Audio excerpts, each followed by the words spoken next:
서점이 미어터지는 불금을 꿈꾸는 책 팟캐스트 금요일 책에 빠지다 지금 시작합니다.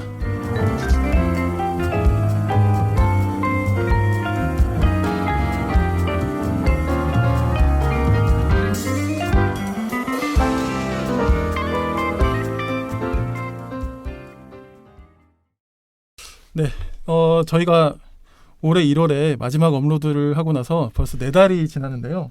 그동안 참 많은 일이 있었습니다. 코로나19로 인해서 아직도 좀 힘드신 분들이 많을 거라 생각이 드는데요.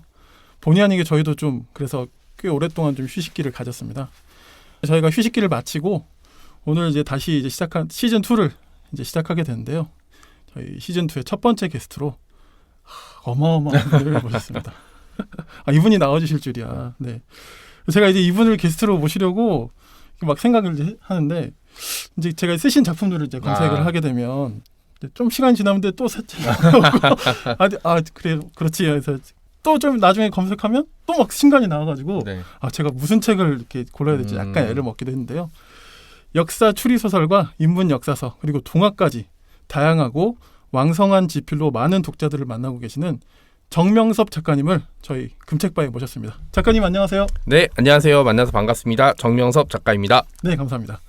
청취자분들에게 네. 직접 인사 말씀 좀 부탁드리겠습니다.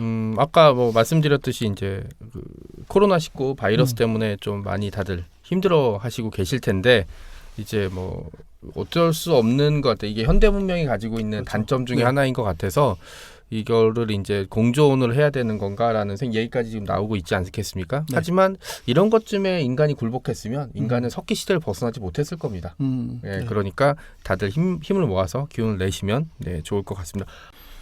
이렇게 저희 또 금책바에 와주셔가지고 너무 감사드리고요. 네. 저야 불러주셔서 감사드리죠. 네.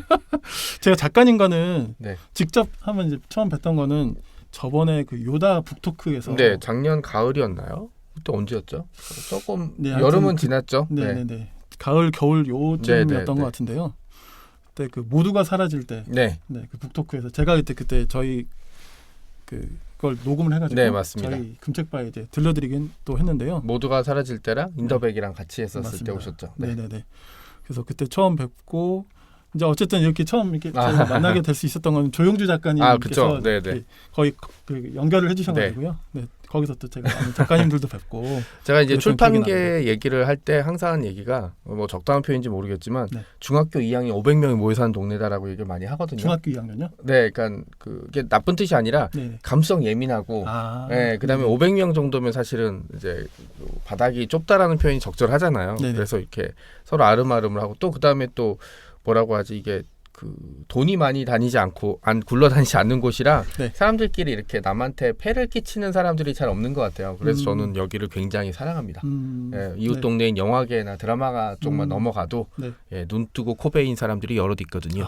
네. 그러니까 그 말씀은 서로 좀 이렇게 돕고 같이 그렇죠. 하자는 그런 분위기가 좀 있다. 네, 왜냐면 조용주 작가 얘기를 하셨는데 네. 이제 저도 조용주 작가 좋아하고 조용주 작가도 아마 저를 이제 좋아하니까 이렇게 서로 이렇게 왜냐면 이게 소개를 시켜준다거나 이런 게 좀 어려운 그렇죠. 게 네. 문제가 생기면 중간에 소개시켜준 사람이 소위 얘기한 독박을 쓸 수 있기 때문에 이게 좀 다른 업계에서는 많이 하진 않는데 여기서는 이게 아름아름 출판사도 소개시켜주고 그다음에 출판사에서 작가랑 이제 연결시켜 달라고 할 경우도 많고 그래서 최선을 다하고 있고 그다음에 사람들 만나는 게 재밌어요. 네.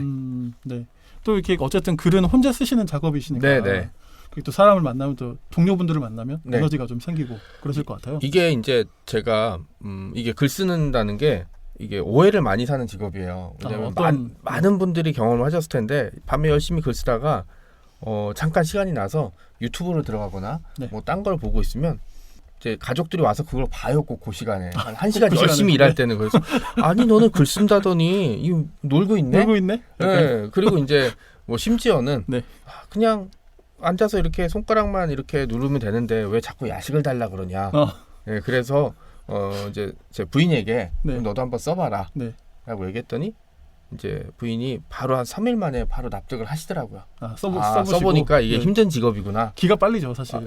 그렇죠. 거기다가 이제 결과물이 마음에 안 들 때 이런 경우도 굉장히 많고 다 쓰고 난 다음에 또 더 좋은 생각이 날 때가 있거든요. 그럼 그렇죠. 막 이제 죄송한 얘기지만 책을 좀 씹어먹고 싶을 때도 있고 네, 이럴 때도 있어서 이게 이래저래 좀 스트레스를 네. 받는 일이죠. 네. 네. 하여튼 그래도 좀 동료분들과 그런 네. 교류가 또 힘이 되실 것 같고요. 네. 안 될 때도 이게 농담이고요. 이게 왜냐면 이게 저는 직장 생활을 먼저 해봤기 그러셨죠. 때문에 네. 이제 작가들 중에 이렇게 약간 은둔형 작가들이 굉장히 많아요. 네, 근데 뭐 그거는 각자의 스타일인데 그렇죠. 네, 저는 뭐 사람들 만나서 이런저런 아이디어도 얘기하고 뭐 이제 글 쓸 때 사실 가족들한테도 얘기 못하는 고충들이 많거든요. 그렇군요. 네. 네, 뭐 그런 것들에 대한 얘기 나눌 때 좀 스트레스가 많이 풀리죠. 네. 알겠습니다. 제가 그러면 조금 더 정명섭 작가님을 좀 소개해드리면 좋을 것 같은데요. 제가 뭐 취재를 한다고 해서 되는 게 아닌 것 같아서 제가 그 온라인 서점에 있는 프로필을 네네. 그대로 가져왔습니다. 제가 읽어드릴게요. 인문학과 소설, 픽션과 팩션, 다큐멘터리와 드라마를 넘나드는 전방위 작가, 대기업 샐러리맨과 바리스타를 거쳐 현재 전업 작가로 활동하며 대중 강연을 병행하고 있다. 글은 남들이 볼 수 없는 은밀하거나 사라진 공간을 이야기할 때 빛이 난다고 믿는다. 38년 외란과 호란 사이 오래된 서울을 그리다 교과서에 나오지 않는 조선사건실록, 훈민정음 해례본을 찾아라, 역사탐험대 일제의 흔적을 찾아라 등의 인문학 도서를 집필했다. 역사 추리소설 온달장군 살인사건, 적폐를 비롯하여 개봉동 명탐정, 무너진 아파트의 아이들, 유품정리사, 한성 프리메이슨, 이게 다 지금 작품 제목들입니다. 아직 안 끝났습니다. 어린 만세꾼, 상해 임시정부, 살아서 가야 한다, 다리 부서진 밤, 미스 손탁, 멸화군, 불 꺼진 아파트의 아이들, 어쩌다 고양이 탐정의 외 다수의 작품이 있고 함께 쓴 작품으로 일상 감시구역, 모두가 사라질 때, 좀비 썰록, 어위크 등이 있다. 2013년 제1회 직지 소설문학상 최우수상을 수상하셨고요. 2016년 제21회 부산국제영화제에서 뉴 크리에이터상을 받으셨습니다. 그리고 현재는 한국 미스터리 작가 모임과 무경계 작가단에서 활동 중이시라고 합니다. 이 미스터리 작가 모임과 무경계 작가단은 혹시 네. 어떤 그룹인지 막 좀 되게 있어 보이진 근데 이름이잖아요. 엄청 있어 보여요. 네, 근데 이제 사실 작가들끼리 모이면 할 거 별로 없어요. 네. 그냥 뭐 어느 출판사가 좋니. 그다음에 이번에 이제 추리소설 쓰니까 야 이번에 사람을 너무 덜 죽인 것 같아. 야, 어떻게 죽이는 게 나을까? 야, 그럼 뭐 태워 죽이는 게 좋고. 살벌하네요. 네, 뭐 이런 얘기들 뭐 이렇게 그 술자리나 아니면 지하철에서 이런 얘기하면 사람들이 주변에 어느 정신 차리고 주변에 돌아보면 사람들이 없고. 네. 그다음에 이제 말씀드렸듯이 글 쓰는 굉장히 개인적인 일이라 하다가 이제 사실 스트레스를 많이 받게 되면은 이제 그 비슷한 이제 글을 쓰거나 비슷한 성향을 가진 작가들 아니면은 뭐 글 쓰는 건 완전히 다르더라도 마음이 맞는 사람들끼리 이렇게 모여서 몇 시간 동안 수다를 떨거나 맛있는 음식을 먹거나 이렇게 하는 경우가 굉장히 많거든요. 뭐 그런 쪽이라고 생각하시면 돼요. 그러다가 이제 뭐 사실 뭐 엔솔로지나 다른 일이 있을 때 이제 이 작가들이랑 같이 일을 하는 경우도 있고 뭐 네. 그렇다고 보시면 될 것 같아요. 네. 알겠습니다. 사실 이렇게 작가님에 대해서 이렇게 다 제가 한번 같이 이렇게 이야기를 나누려고 정리를 해보니까 네, 네. 다룰 이야기 너무 많아서 이거 어떻게 해야 될까 지금 조금 고민을 하다가 그러면 이제 작가님을 좀 잘 설명할 수 있는 몇 가지 키워드를 좀 네. 만들어 보면 좋겠다 이렇게 네. 생각해가지고요. 제가 몇 가지 키워드를 좀 추려봤는데요. 네. 그 키워드를 가지고 오늘 좀 일부에서는 작가님에 대해서 좀 이야기 나눠보도록 하겠습니다. 첫 번째 키워드는요. 정명섭 빅인즈. 이렇게 해봤습니다. 네, 되게 있어 보이네요. 이렇게. 그렇죠. 네. 그 이제 작가님의 아까도 제가 그 프로필을 통해서 이렇게 읽어드렸던 경력에도 보면 대기업의 셀러리맨이셨는데 네. 카페 바리스타로 네. 이렇게 쫙 전업을 하셨고 또 그 이후엔 다시 이제 작가로 네. 이제 지금도 전업 작가로 이제 활동하시게 되셨는데 그 전업이라는 게 사실 말처럼 또 쉬운 것만은 아니잖아요. 말도 어렵고 실제로 하기도 그렇죠. 어렵고. 네. 네, 그렇죠. 그래서 어떤 그렇게 전업을 하실 때마다 좀 특별한 계기나 뭐 이런 어떤 심경의 변화 이런 것들이 좀 있으셨는지 그런 게 좀 궁금하더라고요. 일단 뭐라고 하지? 이제 제 인생에 있어서 가장 중요했던 뭐 이벤트라 그래야 되나 이 사건은 네. 사실 말씀하신 게 아니라 결혼이었어요. 네. 네, 결혼을 하게 되고 사실은 전업을 하게 된 이유도 이제 부인의 전폭적인 지원과 응원 때문이었죠. 왜냐하면 그 사람 인생에 있어서 뭐 엄청나게 많이 막 이렇게 그 고심하고 막 조심조심하고 주변에 얘기 듣고 했던 것들은 사실 잘 풀리는 경우는 저는 별로 못 봤어요. 그냥 될 대로 되라. 뭐 어쩌다 되겠지. 뭐 이럴 때가 사실은 얻어 걸릴 때가 많았거든요. 저는. 네, 그 뭐 전업할 때도 사실은 뭐 이게 내가 이 정도 경력이 있으니까 전업이 되겠다. 뭐 이런 건 아니라 그냥 그때 제가 일하던 파주 출판도시의 카페에서 나와야 될 상황이었어요. 거기가 2002년부터 한 11년까지 네. 근무를 했었고 거기서 이제 뭐 부인도 만나서 결혼을 했고 그다음에 거기 이제 대부분이 이제 출판사 직원들과 작가들이었기 때문에 좀 굉장히 애착이 많았는데 뭐 세상 일이라는 게 뭐 많이 겪어보셨겠지만 내가 하고 싶다고 쭉 할 수 있는 그렇죠. 게 없을 때가 되게 많아요. 네. 그래서 이제 관두게 되면서 이제 그렇게 되면 원래는 이제 카페를 했어야 되는데 제가 아무리 생각해도 저는 장사할 타입은 아닌 것 같더라고요. 제가 네. 오랫동안 카페에서 일을 해봤는데 그래서 그러면은 전업을 어차피 몇 년 있다 할 거보다는 이제 차라리 먼저 해볼까라고 해서 이제 부인과 상의를 했더니 부인이 이제 그러면은 해보라고 그렇게 얘기를 해줘갖고 시작할 수 있었고요. 백화점은 처음에 들어갔던 게 그냥 어머니가 신문에서 이게 지난 세기 얘기입니다, 여러분. 이제 모집 공고가 있어서 가보라고 해서 아무 생각 없이 갔었는데 털컥 된 거예요. 네, 그래서 그냥 사실 저 문과 출신인데 격리로 집어넣은 거예요. 그래서 정말 몇 년 동안 네. 정말 막 그 적응이 안 된 거예요. 네. 마지막까지 적응을 못했거든요. 네, 그래서 막 그때 막 술로 이렇게 시름을 달래고 이러다가 그때 저한테 네. 위안을 줬던 게 커피였거든요. 네. 그때 테이크아웃 커피가 처음 나오기 시작했는데 되게 네네.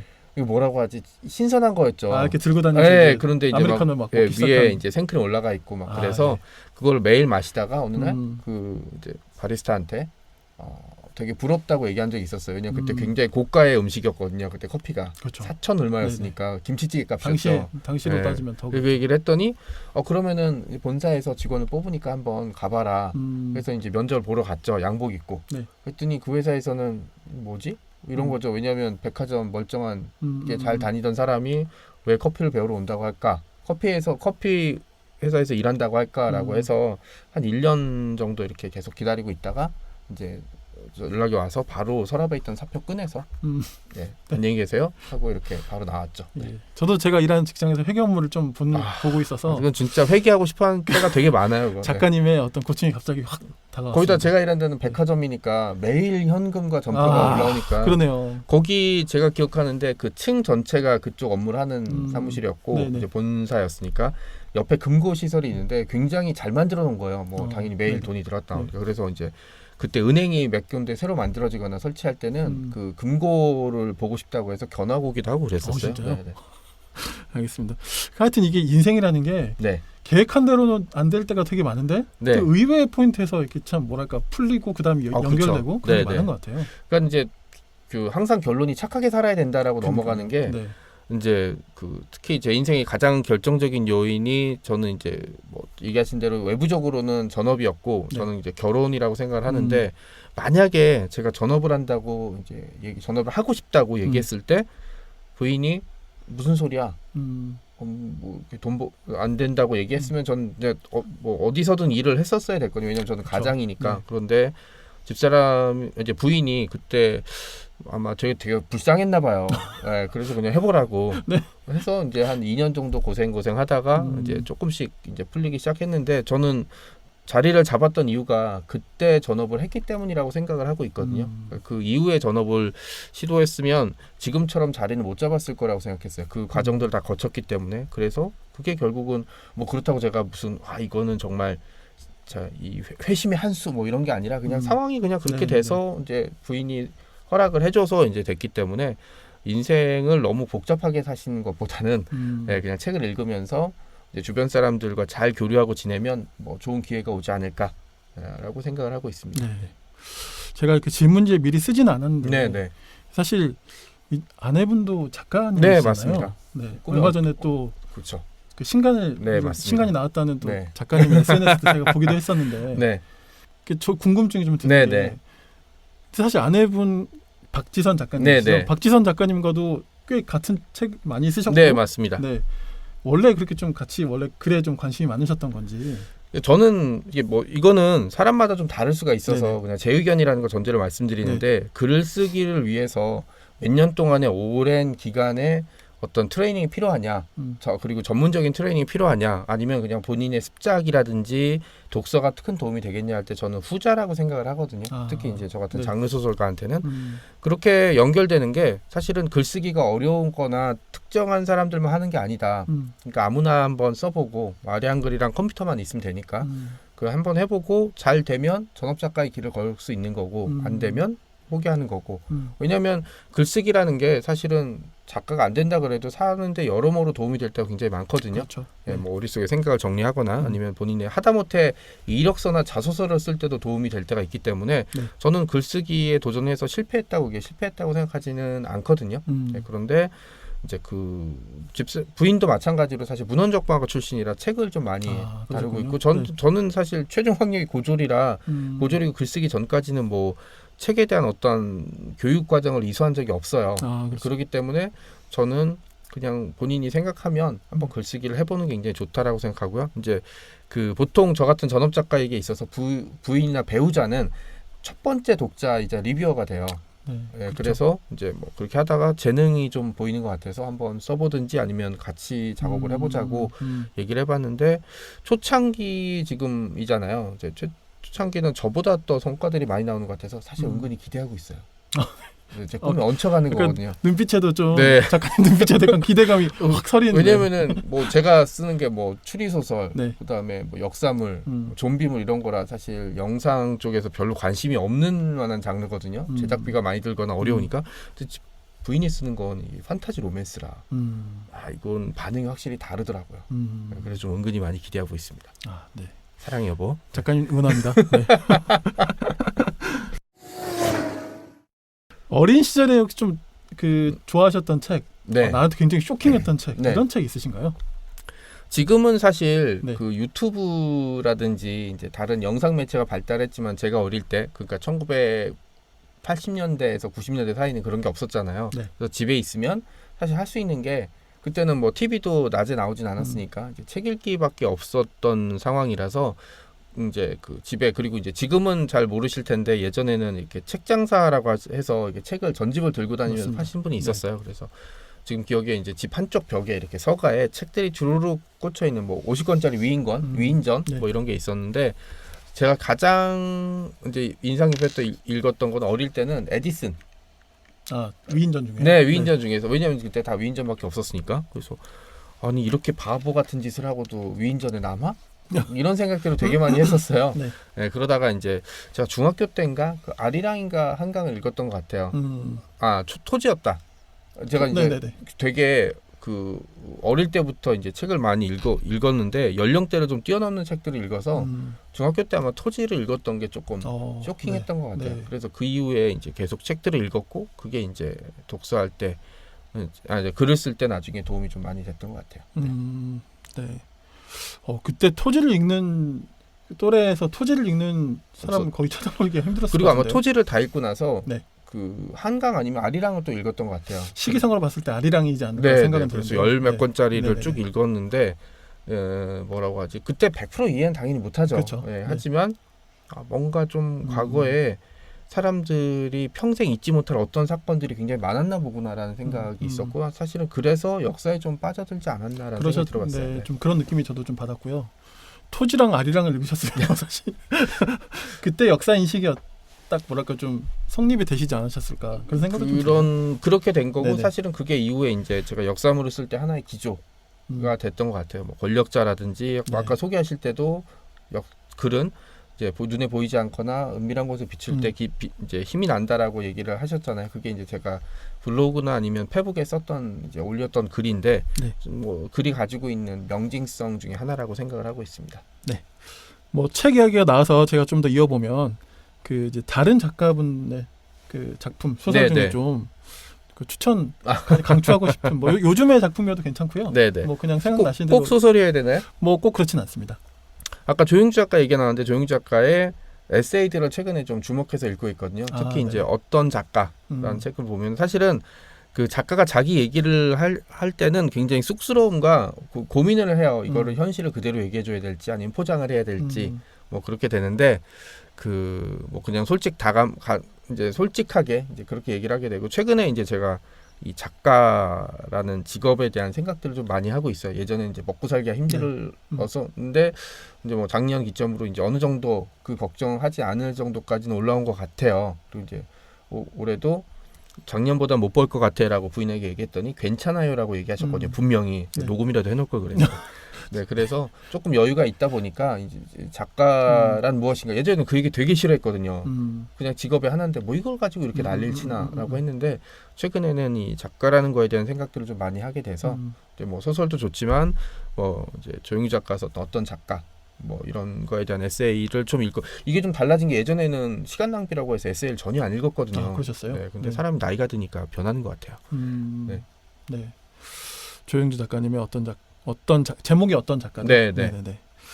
자, 그럼 이제 다음 키워드로 제가 넘어가겠습니다. 두 번째 키워드는요. 다작입니다.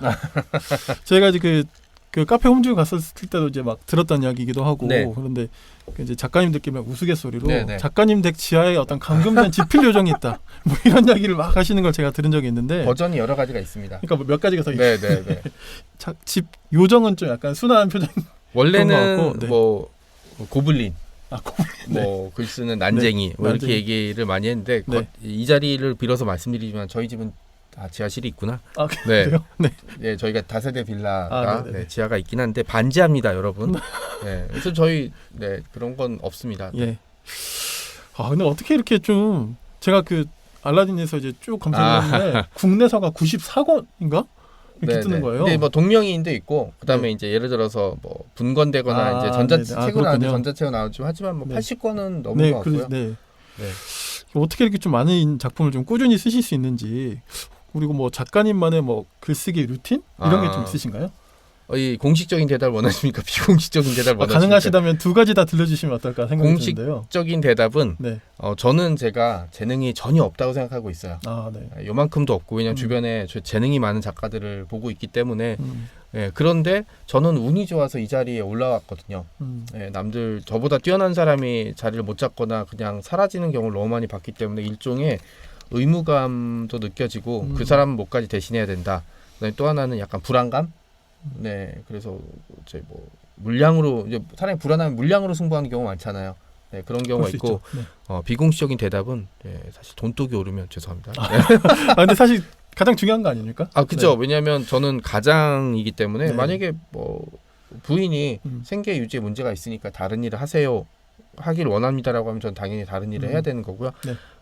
저는 글이란 게 특별하지만 특별하지 않다고 생각을 해요. 뭐 물론 당연히 소수의 사람만 할 수 있는 직업이긴 하지만 그게 뭐 다른 직업들 예를 들어서 제가 스쳐왔던 뭐 바리스타나 격리라는 직업보다 훨씬 우위에 있다고 생각하지는 않거든요. 그냥 세상을 이루는 수많은 직업 중에 하나고 만약에 이 직업이 없어도 인류가 존재할 수 있어라고 하면 저는 작가도 그 중에 하나를 빠질 것 같아요. 왜냐면 기존에 있던 구축되어 있는 것들이 있기 때문에 그런 상황이라서 저는 직업적인 측면으로 많이 생각을 하고 있는데 그 돈을 이제 버는 문제도 굉장히 저한테 중요하잖아요. 근데 뭐 여러모로 해서 뭐 이렇게 사실 이제 수익이 나아지는 측면을 보기 때문에 그런 거 있잖아요. 조금만 더 하면 뭐 이런 것들이 이제 저를 계속 이제 그 달리게 만드는 것 같아요. 혹시 독자분들도 저희 청취자분들에게 요즘 어쨌든 계속 글쓰기에 대한 관심이 좀 나날이 많아지는데요. 작가님만의 어떤 글쓰기 비법이라고 하니까 너무 약간 좀 소스 만드는 이런 것 같은데. 혹은 뭐 글을 쓸 때 어떤 걸 가장 좀 중요하게 생각하시 이런 게 좀 있으실까요? 일단 뭐 저한테 최근에 이제 많이 질문들이 오고 관련 강의도 많이 해요. 창작 관련 강의 뭐 이렇게 오는데 항상 첫 번째로 하는 얘기가 있어요. 하지 마세요.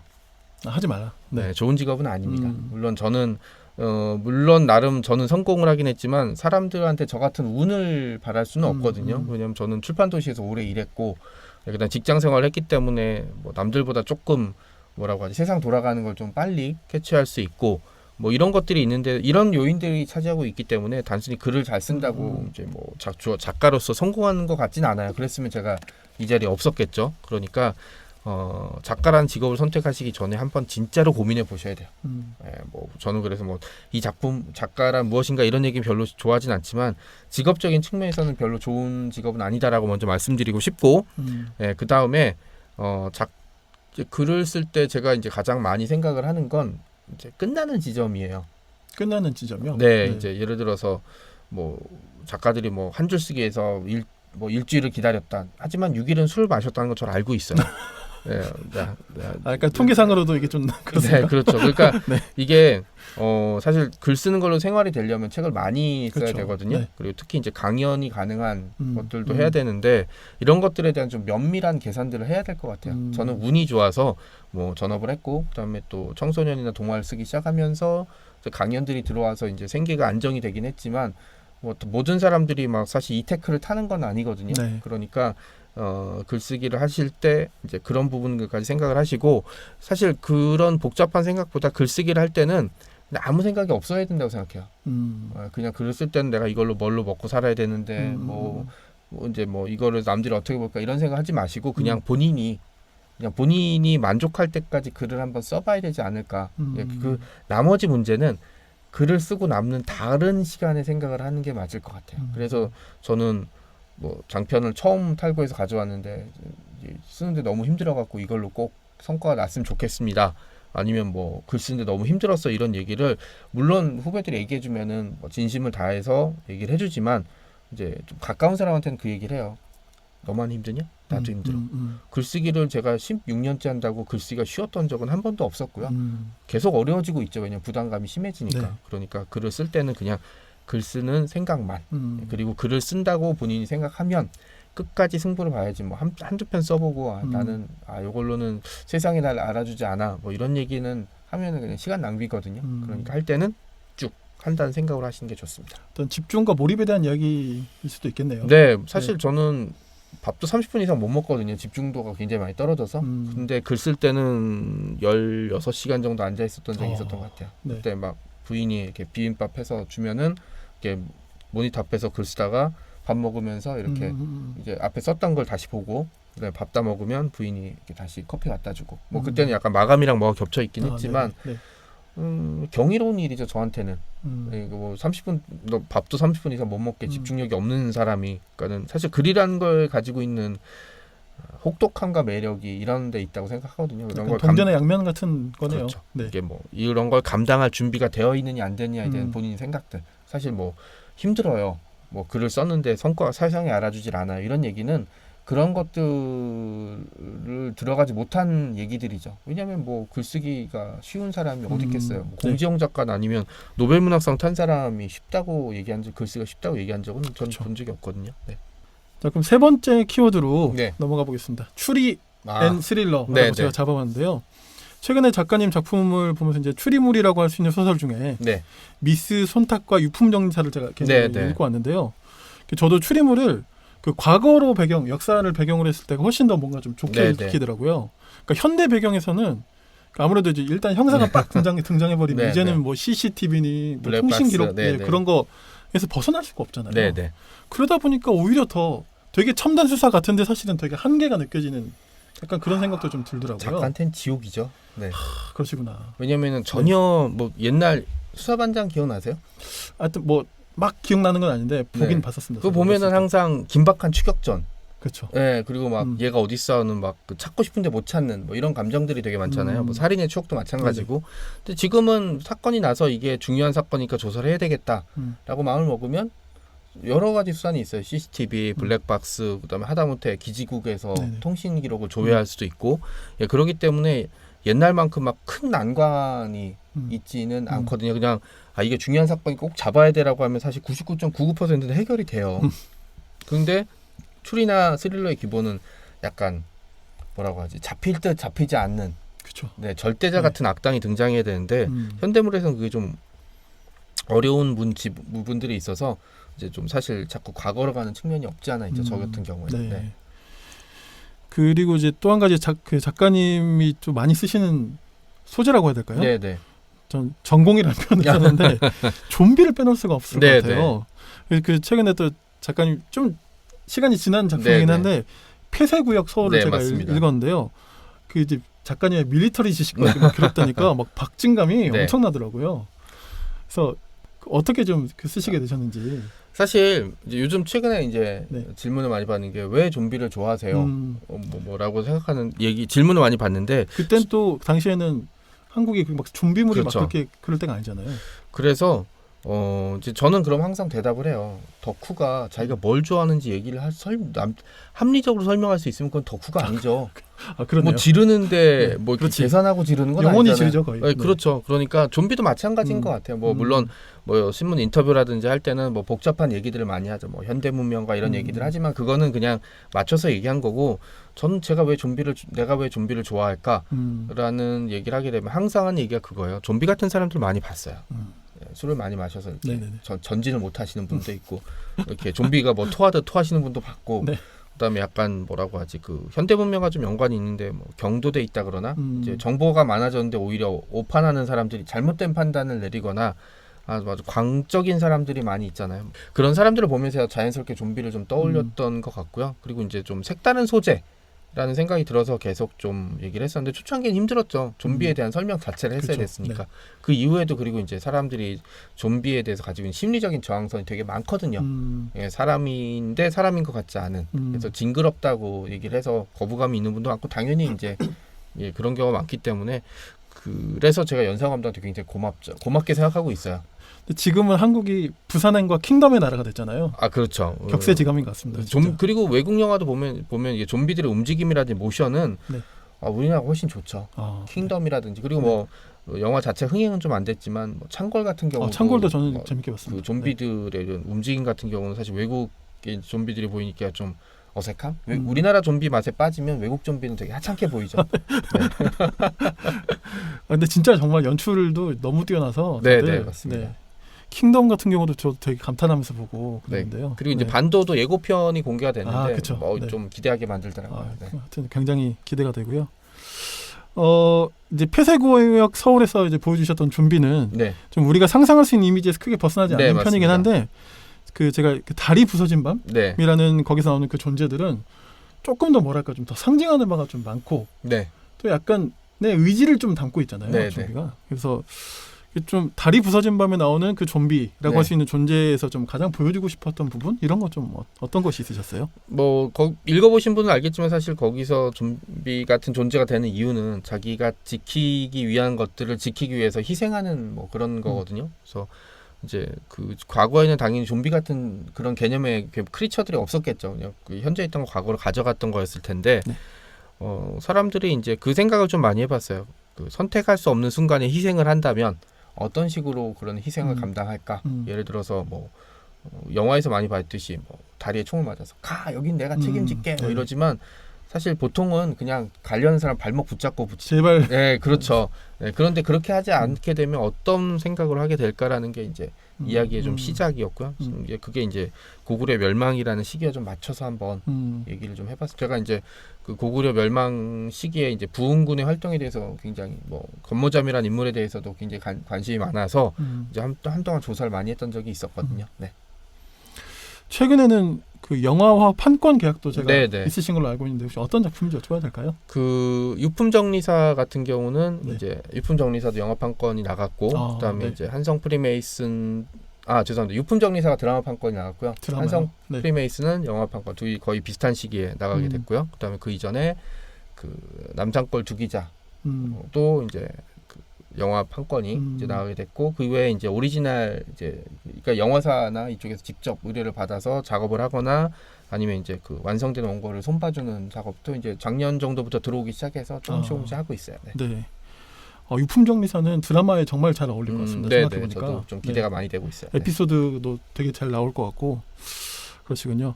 앞으로 그 원작으로서 그 장르 소설들의 가치는 좀 계속 더 높아질 것 같은데 어떻게 보세요? OSMU라고 하잖아요. 네, 맞습니다. 그 원소스 멀티유스라고 부르고요. 그다음에 최근에 이제 그런 경향이 좀 많이 있어지는데 컨텐츠를 많이 확보하는 게 이제 뭐라고 하지 그 일종의 경쟁이 돼버린 것 같아요. 근데 이제 마구잡이로 컨텐츠를 사들이거나 확보할 수는 없고 검증이라는 단계를 거쳐야 되는데 이게 이제 업체 자체가 검증이라는 단계를 거치게 되면 사실 시간과 비용 그다음에 또 일종의 시행착오를 많이 거칠 수밖에 없게 되거든요. 근데 이제 출판이라는 단계는 사실 책을 출판하기 위해서는 나름대로 많은 단계를 거쳐야 되잖아요. 그리고 이제 일단 출판사가 이 책을 내고 손해를 보지 않을 수 있다라는 그 의지서부터 그 다음에 뭐 원고 교정, 그다음에 마케팅 이런 단계를 거쳐서 일종의 시험대에 올라서 시험이 끝난 작품이기 때문에 이제 그 업체에서는 그냥 비용만 들여서 확보를 하면 되는 부분이거든요. 거의 다 이제 서사가 완성돼 있기 때문에 이 서사를 가지고 이제 뭐 늘리든지 아니면 바꾸든지 특히 음. 이제 캐릭터에 대한 완성도가 높은 게 바로 책이기 때문에 이제 저는 앞으로 이런 경향이 좀 많아질 것 같고 그래서 저도 뭐 영화나 드라마 판권을 단순히 연락이 와서 파는 정도를 넘어서 뭐 제가 이제 제 원작에 대한 이제 그 시나리오를 이제 초고로 집필해 본다든지 아니면 뭐 최근에 많이 늘어나는 게 웹툰 업체에서 또 네네. IP를 많이 확보하려고 하거든요. 이쪽이랑도 협업을 해보고 뭐 이런 시도들을 좀 많이 해보고 있습니다. 실제로 요즘 원작 작가님들이 아예 집필까지로 이렇게 가시는 경우 종종 있으시더라고요. 그러니까 아무래도 네. 작품에 대한 이해도가 가장 높고 그쵸. 그다음에 백그라운드 스토리. 그러니까 예를 들어 유품정리사 같은 경우도 지면 문제 때문에 못 집어넣은 것들이 되게 많거든요. 네, 그런 것들을 풀어서 하거나 아니면 최소한 역사물 같은 경우는 해당 시대에 대한 전문적인 이해도가 가장 높은 계층이기 그 직업군이기 때문에 거기에 대한 얘기들도 이제 해볼 수 있는 거죠. 네, 저는 앞으로 좀 많이 이런 협업이 좀 늘어났으면 좋겠어요. 네. 그러니까 영화나 드라마 제작자들은 어떤 검증에 소요되는 시간과 어떤 돈을 재정 시행착오를. 예산을 네. 시행착오를 줄일 수 있고 또 어떤 출판계에서는 새로운 또 시장의 어떤 영역일 수 있겠네요. 그 뭐 작가한테도 중요한 게 사실 네. 폐쇄구역 서울 얘기를 하셨는데 폐쇄구역 서울을 쓸 때 제가 생각을 했던 게 카메라를 여기에 달고 움직이는 묘사를 보여줘야 되겠다는 생각을 최초로 했던 거였었어요. 그러니까 그 전에는 소설 쓸 때 동선이라든지 이런 움직임에 대해서 그렇게까지 생각을 못했는데 이 소설을 쓸 때 그럼 난 한번 영화 시나리오를 쓴다는 생각으로 이걸 써보자라고 해서 실제로 발자국이라든지 아니면 이렇게 돌아서는 오른쪽 왼쪽 이런 것까지 생각을 해봤던 게 최초였고 지금 이후의 작품들은 사실은 그런 문제들에 대해서 생각들을 좀 많이 좀 하고 있거든요. 네. 그래서 이제 이게 일종의 성향이고 출판이 굉장히 이제 다운되고 있잖아요. 뭐 이제 단군일의 최대 불황이 20년째 지속이 되고 있는 상황이라 이 돌파구가 필요한데 작가나 출판사에게는 이런 IP로서 이제 판매하는 게 많은 돌파구가 될 수 있다고 생각하고 있습니다. 네. 금요일 밤에는 모두 책에 빠져봐 풍부한 지식은 오늘 우리의 사냥감 더 나은 세상이 다가오기를 바라는 그대가 이 시대의 진정한 철학자. 자, 네 번째 키워드는요. 엔솔로지입니다. 네. 요즘 최근에 이 엔솔로지가 굉장히 많이 지금 출간되고 있고 제가 이제 작년에 조용주 작가님을 이제 인터뷰할 때도 이제 작가님을 이제 말씀해 주실 때 이쪽 바닥에 엔솔로지 약간 대부 같은 느낌으로 막 설명을 해주시더라고요. 대부. 네. 근데 이게 좀 그냥 일반적인 단편을 쓰는 것과는 또 다른 거잖아요. 왜냐면 기획도 같이 하니까. 그렇죠. 네. 그래서 엔솔로지의 좀 가장 큰 매력은 어떤 거라고 보세요?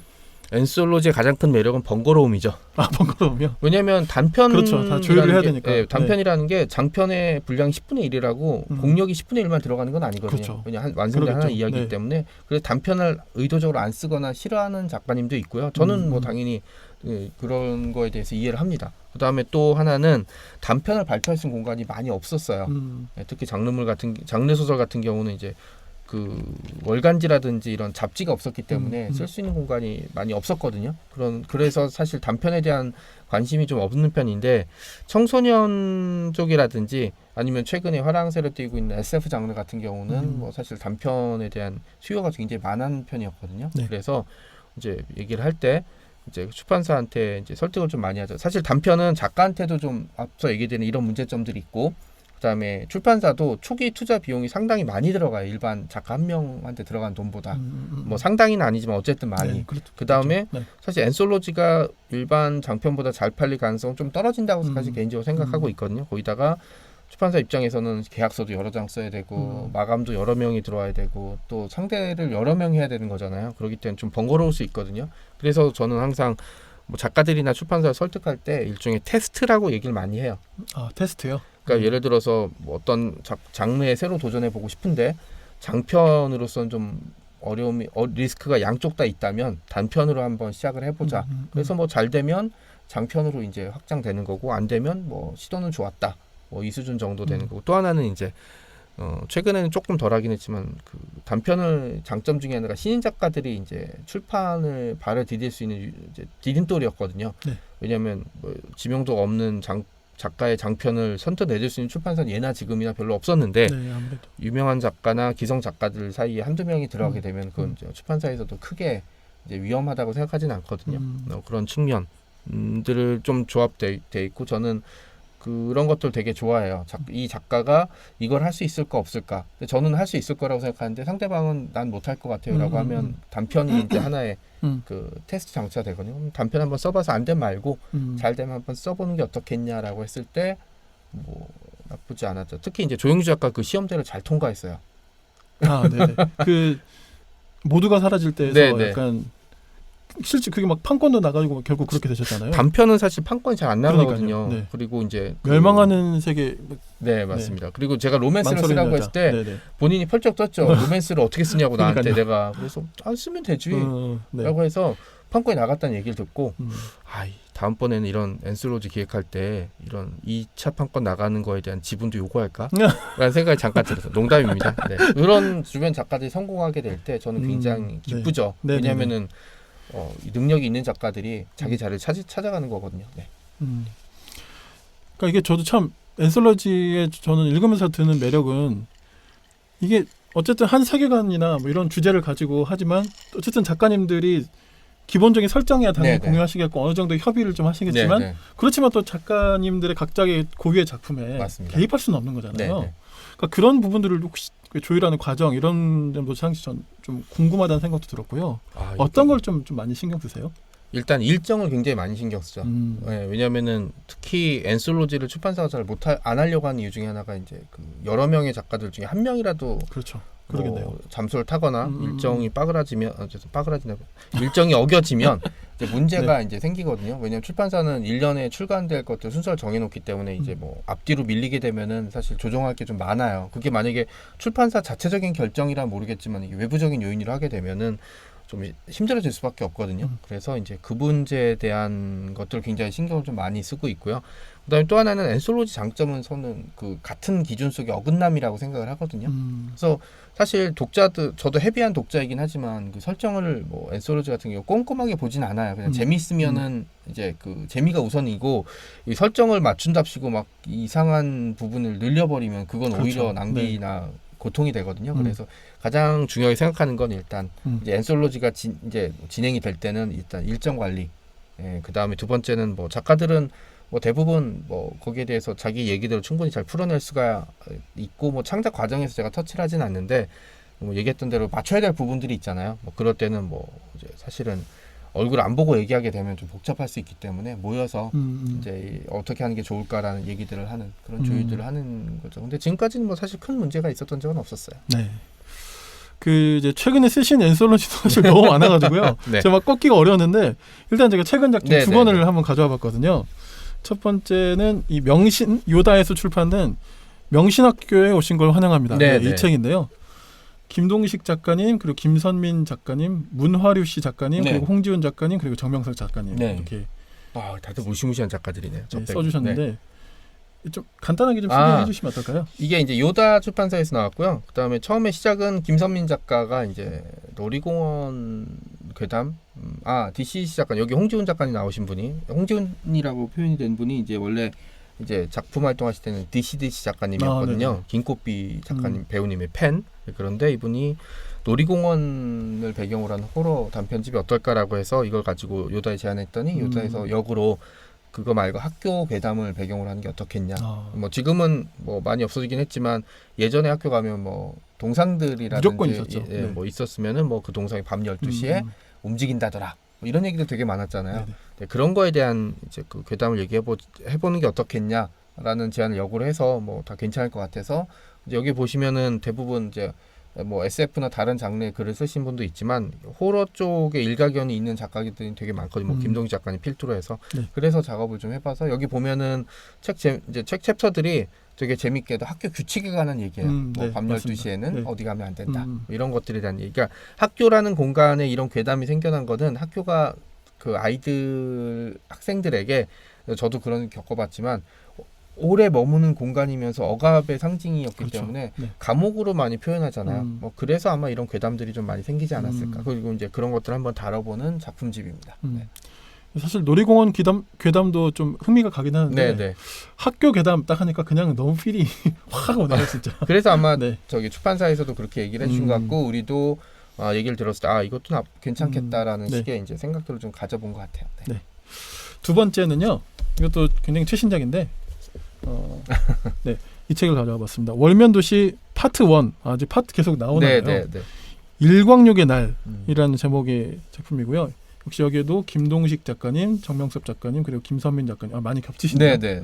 홍지훈 작가님, 김창규 작가님, 최지혜 작가님 이렇게 총 6분이 네. 써주셨는데 제가 이 책은 아직 읽지는 못했는데 네. 쭉 한번 이렇게 훑어보니까 네. 뭐랄까 이게 좀 SF라서 그런지 네. 조금 더 뭐랄까 설계나 이런 부분들도 되게 많이 신경 쓰신 것 같고 그런 느낌이 이거 들더라고요. 관련해서 미팅이랑 설정하느라고 사실 웬만한 장편 몇 권 쓸 분량의 이제 그 준비를 했던 것 같아요. 네네. 이렇게 힘이 들 줄 알았으면 아닌데.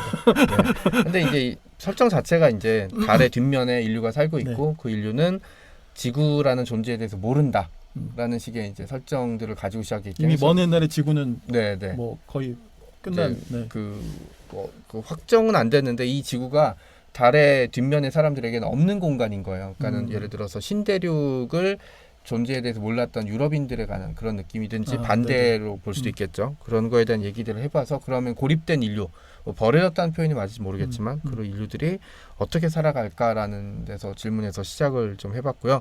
SF라는 게 사실은 좀 현재가 아니기 때문에 그 설정들을 할 때 이제 충돌이 되는 부분들을 계속 제거해 나가야 되고 보시면 알겠지만 일종의 세계관을 만들어 놨기 때문에 준비할 때 좀 시간이 좀 많이 걸렸는데 그런 것 같아요. 뭐 노력을 많이 해서 결과물이 나오면 사실은 좀 성과물의 성공 여부에 상관 좀 뿌듯한 측면이 있잖아요.